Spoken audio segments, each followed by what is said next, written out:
Next one, we are going to have a detailed study on the personality theories. So, we all know that already we have discussed what is personality, and it is the sum total of a person's behavior, which is seen in the workplace or individually or a group or a culture. All this influences a person's personality. And what are the theories which is included in the personality? That is, first one is psychoanalytical theory. Second one is socio-psychological theory. Next one is trait theory. And last one is self theory.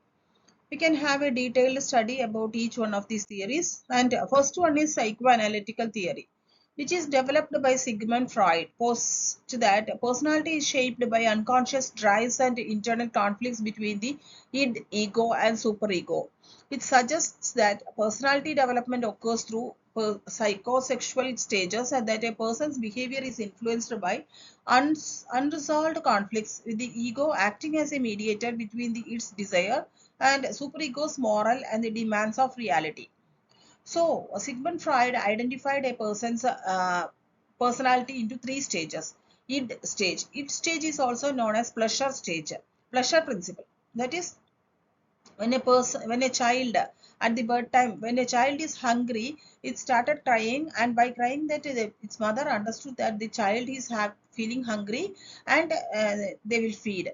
And this is the id principle, because at this stage he or she don't know anything about the wants and desires. And next one is about the ego stage. In this ego stage, we are aware about that we are feeling hungry, so we will ask whether we are hungry, we need food. So this is the ego stage. And next one is super ego stage. At this stage, we know what is good and what is bad, and we should not do this thing and we should not do that thing. And this ego is acting as a mediator between it and superego's models and demands of reality. So, according to Sigmund Freud, once a person's personality starts from the id stage and it ends at the superego stage.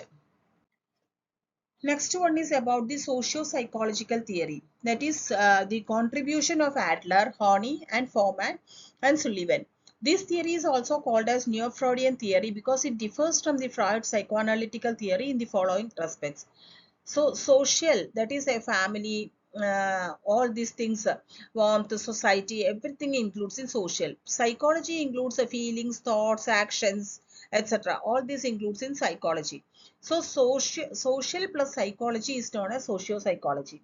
So, according to this theory, the social variables and not the biological instincts are the important determinants in shaping the individual's personality. So, according to this theory, a society influences more on a person's personality. It is not the biological instincts that we are getting from hereditary.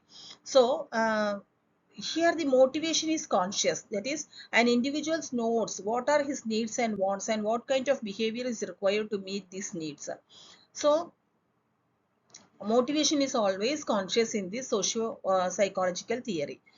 And last theory is about the golden Alport. That is, three traits are there. Three traits identified, hundreds of personality traits, grouping them into three categories: cardinal traits, central traits, etc. In psychology, the trait of personality posits as the difference between individuals lie in the potency of the basic personality traits.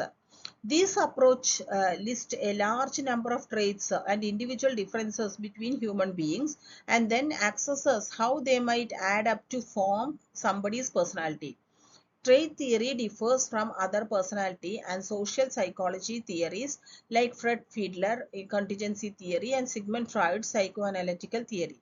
In business, people occasionally rely on trait theories to see if someone has the right characteristics to take on a leadership role. Most trait theories present a series of binary personal characteristics like extraversion and introversion and then chart a person on a spectrum between these two extremes. For example, very few people are introverts to the point of seeking total solitude, or extroverts to the point of wanting constant sociability. So taking a more realistic and humanistic approach like this helps zero in on what makes every individual's unique. So according to these traits theory, Golden Alport has identified traits into 3 categories. So these are all about the personality theories. Thank you.